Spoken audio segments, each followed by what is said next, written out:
Bismillahirrahmanirrahim. Assalamualaikum warahmatullahi wabarakatuh. Halo, saya Eming. Di video kali ini kita akan mendengarkan kisah dari teman saya. Katanya dia memiliki seorang kembaran, tapi kembarannya tidak seperti biasa. Jadi kembarannya katanya kembaran gaib. Berikut juga dengan kisahnya ketika ia mengawali pendidikannya di pesantren. Butuh waktu beberapa minggu untuk membuat video ini. Karena ternyata sosok yang akan diceritakan ini tidak ingin diekspos di hadapan publik. Jadi, untuk menghargai perjuangan saya dan teman saya, maka dari itu jangan lupa like, komen, dan subscribe video ini. Dan ini dia videonya.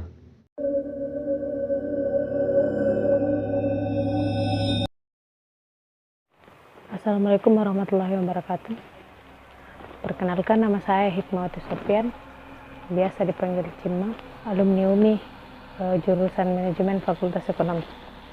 Yang pertama yang mau saya bahas adalah kenapa nama saya Hikmawati Sofian. Kenapa nama saya Hikmawati? Padahal awalnya nama saya Nur Hikmah.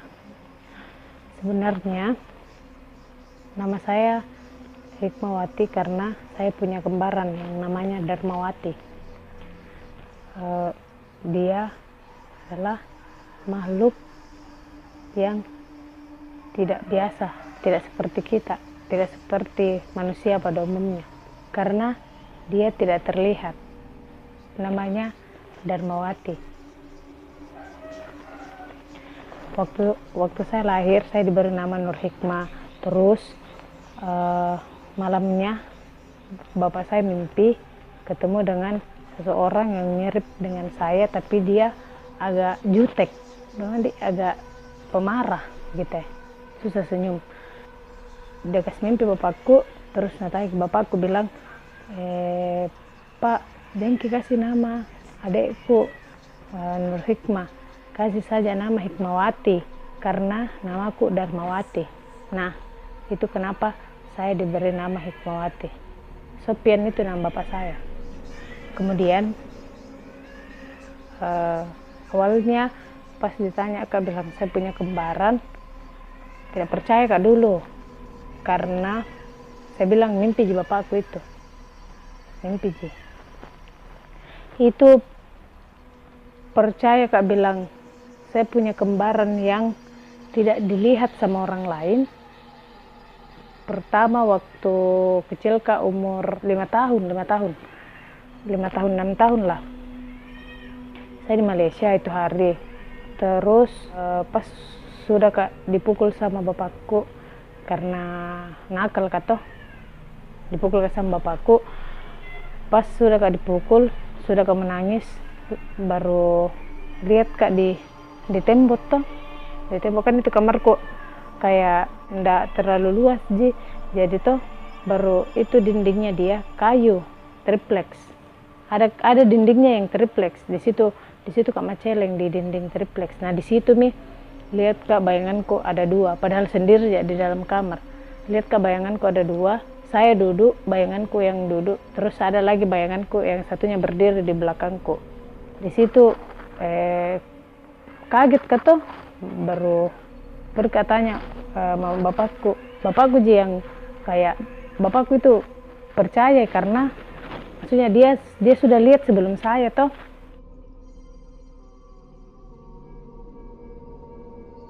Pas selanjutnya itu hari dikasih pindah ke Indonesia sekolah, dikasih pindah ke Pinrang.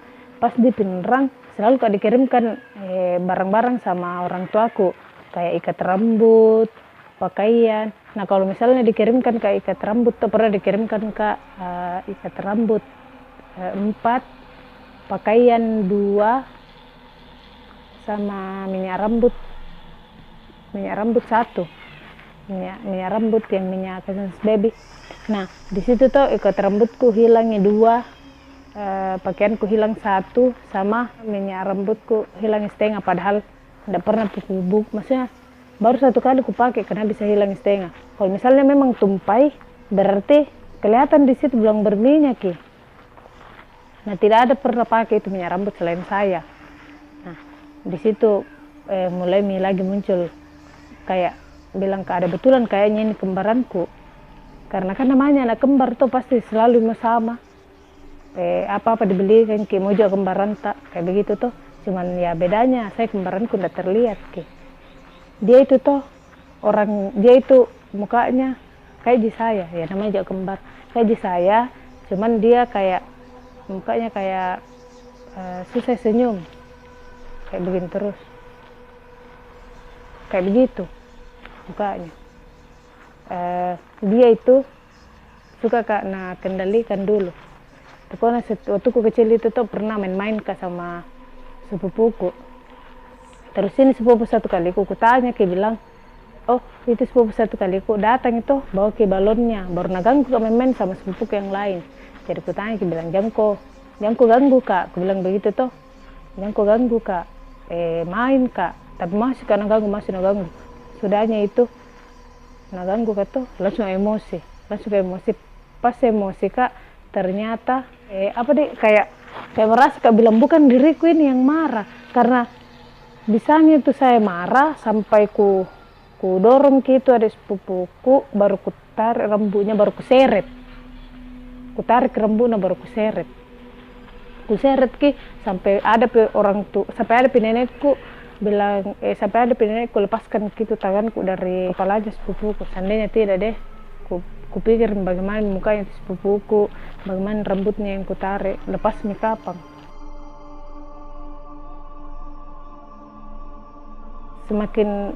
Semakin kuat ki kepercayaanku, bilang ada ini kembaranku, pas dikasih pindah dari Pinrang ke Pangkep, pindah lagi. Pas pindah ke Pangkep itu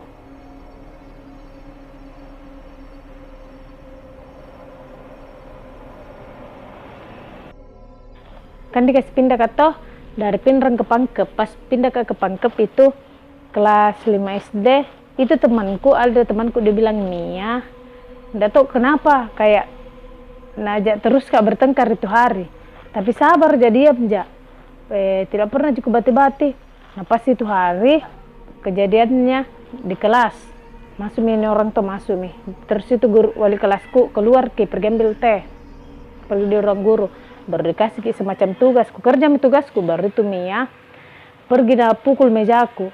Saya sembarang bilang kata langsung emosiku. Nah aku sadarin lagi bilang bukan diriku di situ, karena bagaimana bisa manusia biasa kayak kita dorong orang, ku dorong biasa gini, tidak pakai tenaga aja, perasaanku ku dorong kayak kenapa kok kayak begitu toh, kenapa bisa terlempar ke dalam, ada mungkin jarak 2 meter 3 meter itu dari Mia ke meja, terlempar ke bawah meja begitu.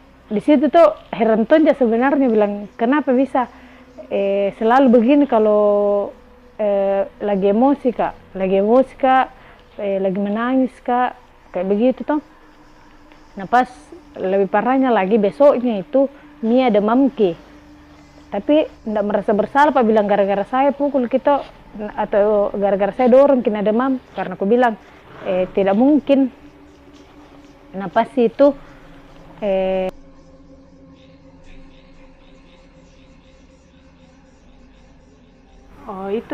itu dulu kata itu percaya kak, pada saat itu malam waktu siangnya itu nanu kan nenekku nama Rai kak, karena nakal kata jangan nama Rai kak, baru namanya juga anak kecil nakal, baru toh pas sudah kak nama Rai, nenekku kayak aku pendam ki, bilang ini dede berarti aku nama Rai kasih begitu sebagai cucu toh, begitu menangis mau sepanjang hari.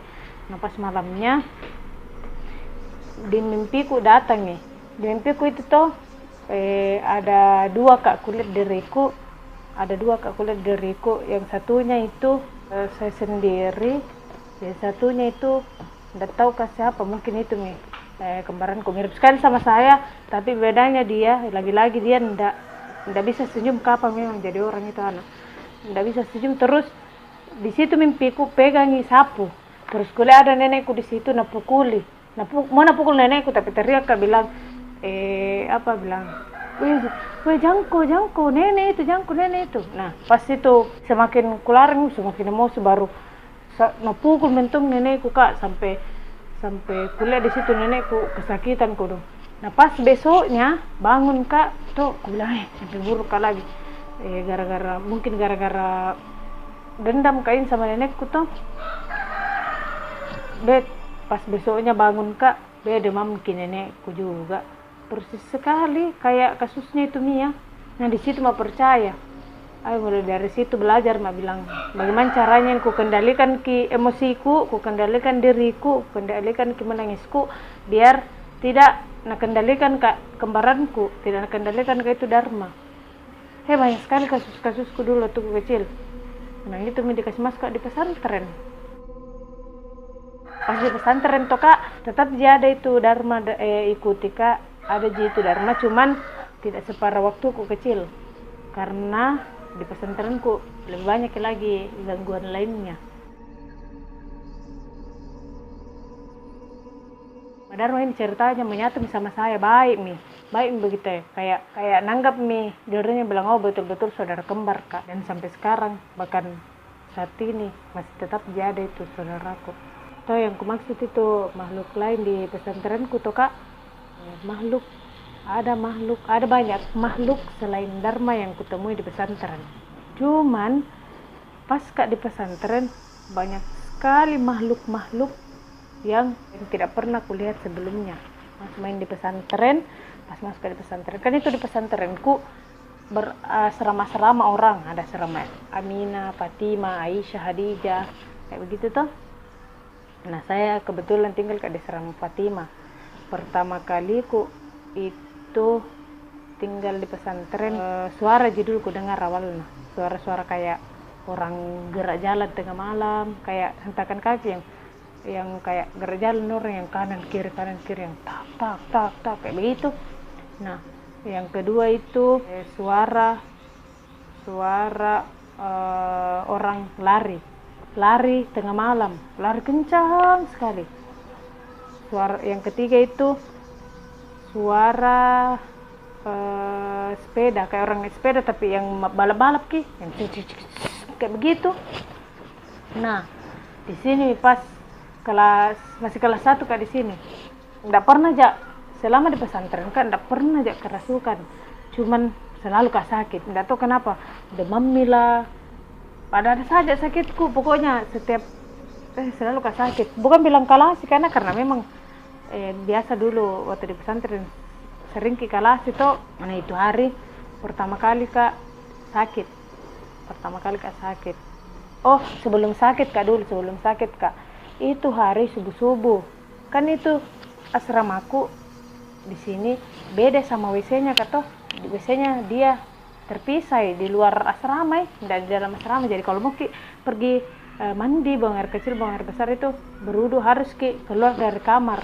Terus saya kan Fatimah 3, Fatimah 1, Fatimah 2, Fatimah 3, Fatimah 4. Nah ada 2 WC itu antara di sampingnya Fatimah 4 sama Fatimah 1. Jadi kalau mau kak pergi, orang di kamarku mau pergi ke WC, kalau mau ke WC yang di sebelah di sampingnya Fatimah 1 berarti harus melewati kamar Fatimah 2 sama Fatimah 1. Kalau mau ke WC Fatimah 4 berarti harus melewati Fatimah 4 dulu, karena kan saya di tengah-tengah Fatimah 3. Tapi tidak tahu kenapa lebih sering pergi ke WC Fatimah 1 yang samping Fatimah 1. Kan saya Fatimah 3 toh, jalan main ini subuh-subuh.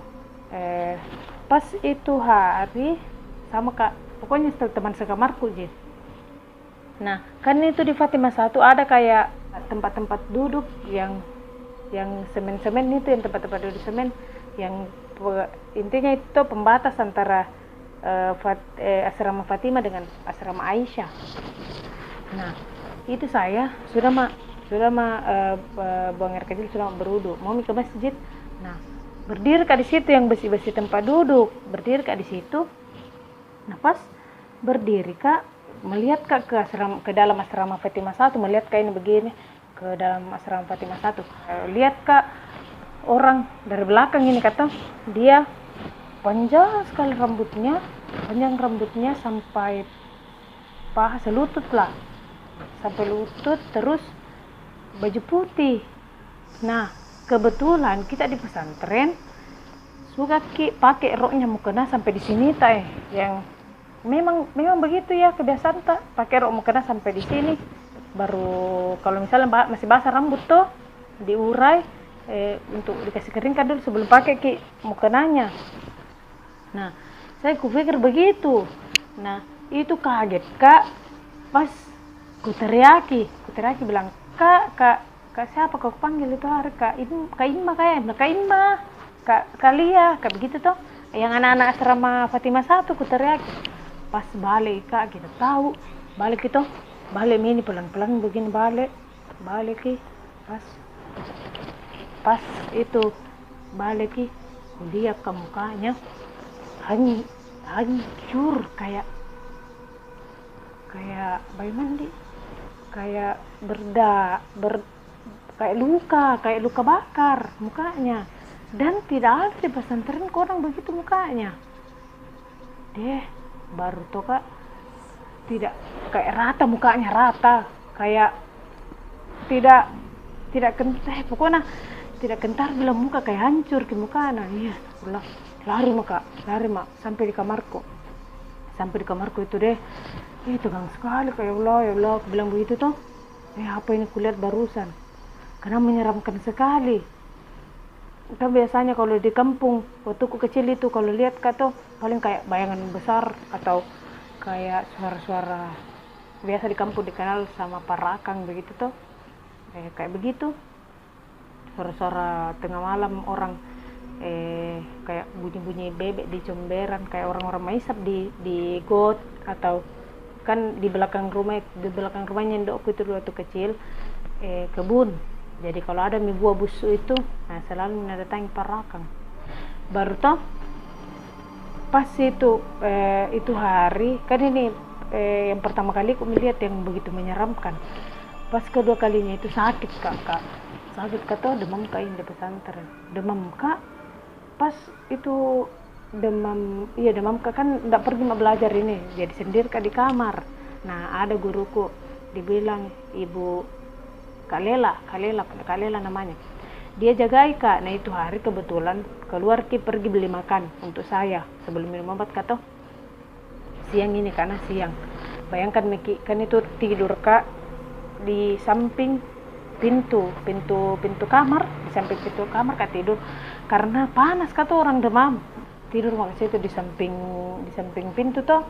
Aku kira saya kayak berhalusinasi ya awalnya tuh kan itu pintu kamarku bocor kayak begini lah, ada bocornya begini, nggak bisa masukkan tangan, bisa dimasuk tangan tapi sampai sini, sampai pergelangan sih sudah sampai sini apalagi kalau besar ke tangan orang nggak bisa masuk.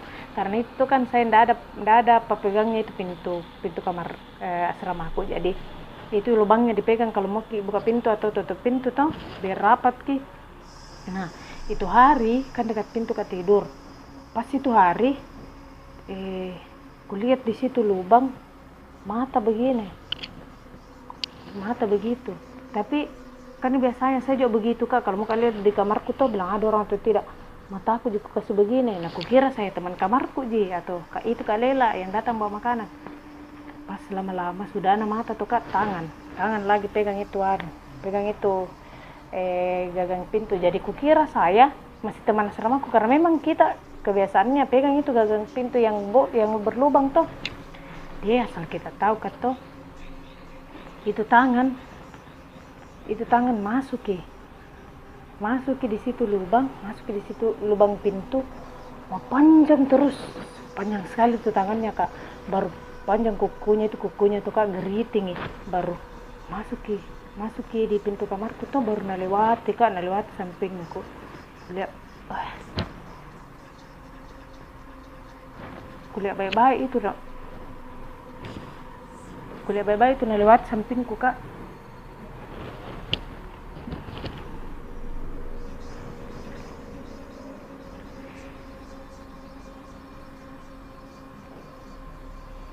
Maaf kak, nggak ada perasaanku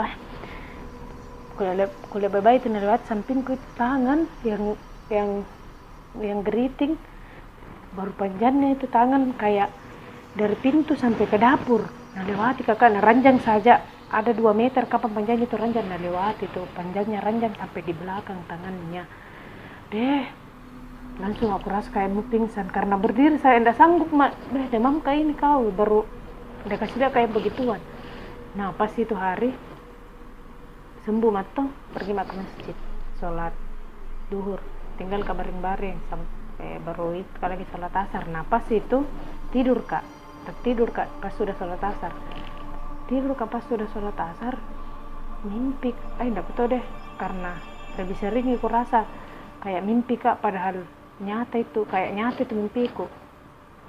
Di situ tuh mimpiku di masjid, kan baring kak di masjid, dekat yang masjid baring kak. Baru itu di mimpiku ada kulihat sosok perempuan pakai baju merah, baru rambutnya itu dia kayak terikat kincir kuda, baru hendak aku tahu mukanya bagaimana. Menurutku itu hari antara tidur kak sama kubu adat yang kayak dibuka ke mata tak begini, kayak tidur ke baru begini mata tak, kayak dilihat ke orang kayak begitu. Kulihat gitu perempuan pakai baju merah. Masalahnya ini di pesantrenku tidak ada orang tidak pakai jilbab, ini dia tidak pakai jilbab ke.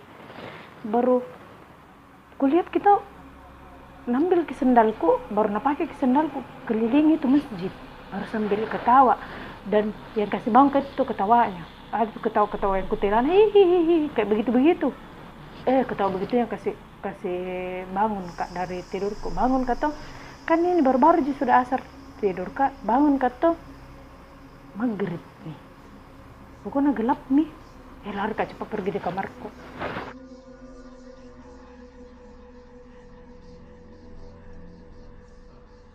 Pergi mak siap-siap sama sholat. Nah itu hari kan saya masih kitab, kan kalau kelas 1 itu masih kitab kecil itu belajar di aula, jadi harus kelewati di belakang asrama. Pokoknya itu di belakang asrama aku itu jalan kelas baru aula. Nah dilewati itu belakang asrama kelas baru sampai di aula. Nah itu hari pergi main nih belajar kitab kecil tuh hadis al-arba'in lah kayak begitu ya. Kebetulan itu hari memang ustazaku hadis al-arba'in yang dia bawakan tuh, jadi aku bawa minta kitabku. Jalan main ini kulewatin itu di belakang asrama. Pas di belakang asrama kayak ada orang yang putih kak, jadi balik terus kak. Tidak ada di halusinasiku jika apa. Baru sudahnya itu jalan kak lagi, pas di kelas kayak ada lambung kak, kayak begitu, kayak ada lambung, kayak ada senggol kak. Jadi langsung kayak apa itu, lari kak cepat tuh pergi di aula. Sebelum ku masuk di aula, di depannya itu aula ada mading, kan ruang guru ada mading. Nah di situ mading, lihat kak orang berdiri, anak kecil berdiri kayak sampai sepinggangku kayaknya. Baru tuh botak, bukan sih botak, itu bilang botak kepalaan karena tidak ada rambutnya, tapi pakai sorban ke, tapi ya namanya juga anak kecil. Dan setauku tidak ada anak kecil yang sampai malam di pesantren. Tidak ada anak kecil kayak anak-anaknya guru tuh, anaknya kepala sekolah, tidak ada sampai malam di pesantren karena pulang ke rumahnya kalau sore nih. Dan tidak mungkin berkeliaran ke sampai di situ, pasti takut ke. Kulihat itu anak-anak senyum sama saya, dia tuh mukanya kayak matanya tuh sipit sekali matanya, kayak sedikit sekali bola mata hitamnya, kayak kebanyakan bola mata yang putih. Baru hidungnya tuh mancung tapi tipis sekali hidungnya. Baru bibirnya kecil ke, baru senyum kak kayak begini, kan tipis sekali senyumnya, baru matanya begini deh. Tidak jadi kak pergi belajar, Alfa kak lagi pergi belajar gara-gara begituan. Saya itu dalamku sembunyi di bawah ranjang biar tidak didapat gitu, karena malas anak nakal. Sembunyi kak di bawah ranjang. Pas sembunyi kak di bawah ranjang itu ada ustazahku tuh piket masuk media asrama kuliah itu di samping kan begini maka di bawah ranjang tuh, di bawah ranjang itu kayak tengkurap atau tahan napas mak, karena ada kakinya nih ustazaku lewat di sampingku. Aku bilang be kapan bernapas kayak atau bilang ada kak di bawah, jadi aku tahan napasku. Baru itu ustazaku keliling lagi keliling. Pas kembali ke ustazaku, kembali lagi ke samping. Ku tahu juga bilang ustazaku karena mulus di kakinya, mulus je.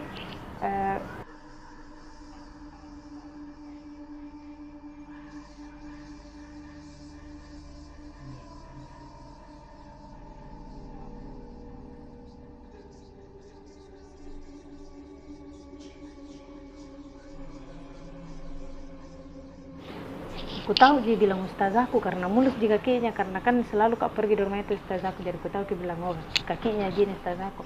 Nah pas itu tuh kembali lagi di situ di samping ranjang, kayaknya tuh tahu bilang ada di bawah ranjang, tapi tidak motongi, nggak ku tahu deh antara tahu kak bilang ada di bawah ranjang atau tahu bilang ada makhluk lain selain saya di dalam kamar itu.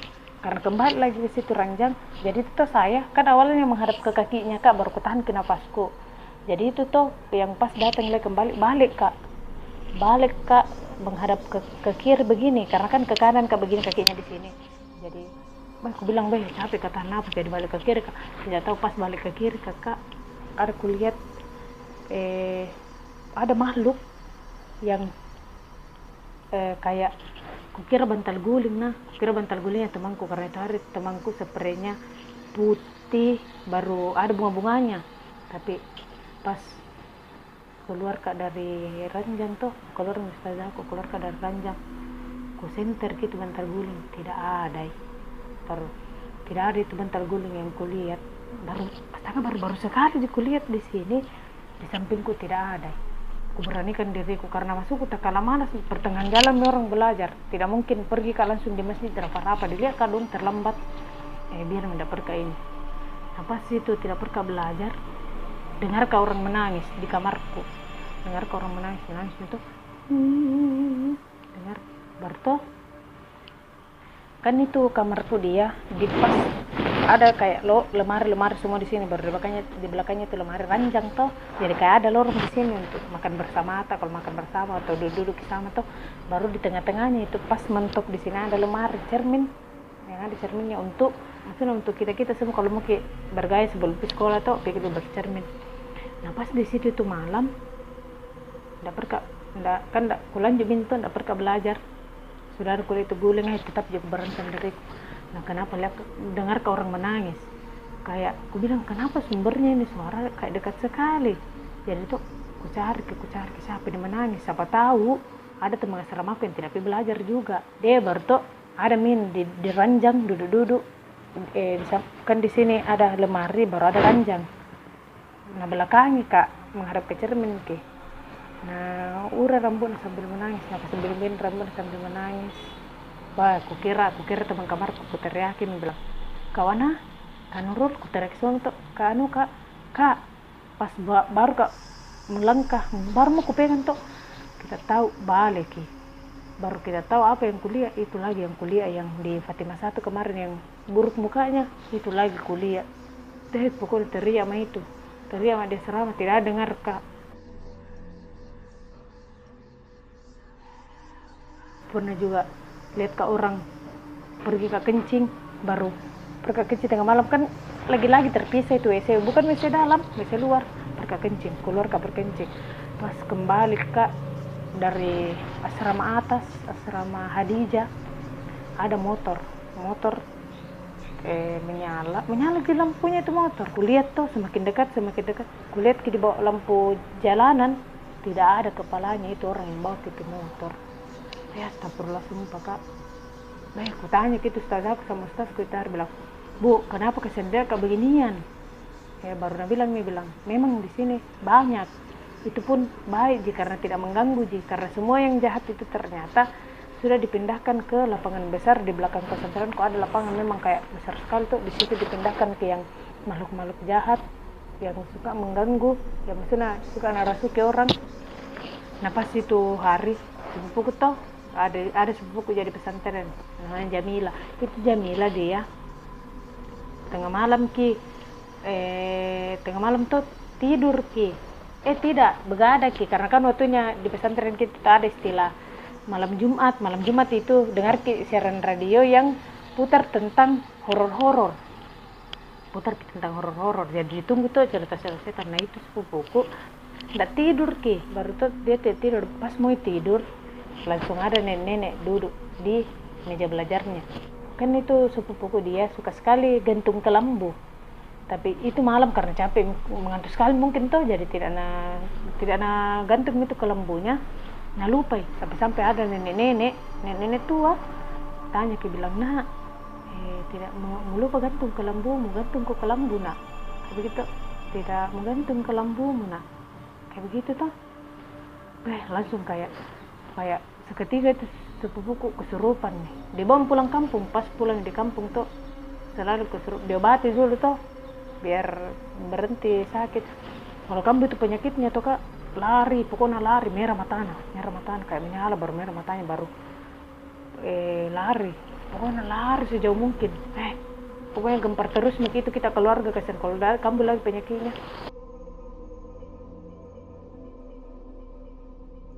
Diuji mentomki keimanan dan lain-lain.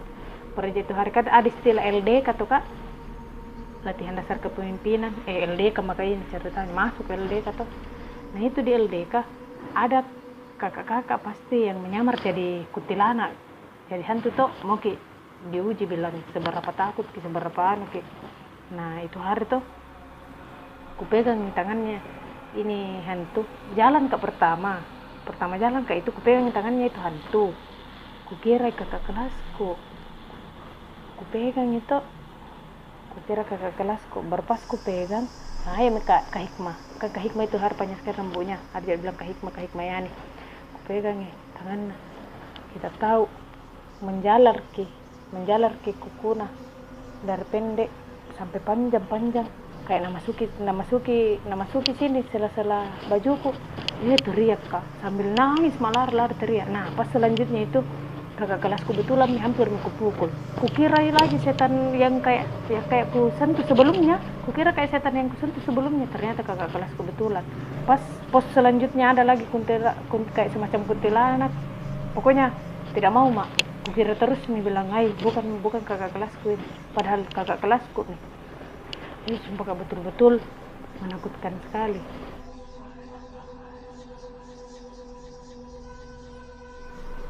Pernah juga ada kakak kelasku yang lompat dari tingkat 2 karena bilang itu, ditanya bilang kenapa kau lompat, waktu masuk rumah sakit ditanya bilang kenapa kau lompat dari tingkat 2. Ternyata tuh pas naik di tingkat 2 lihat kayak anak bayi dekat sekali itu mau narai.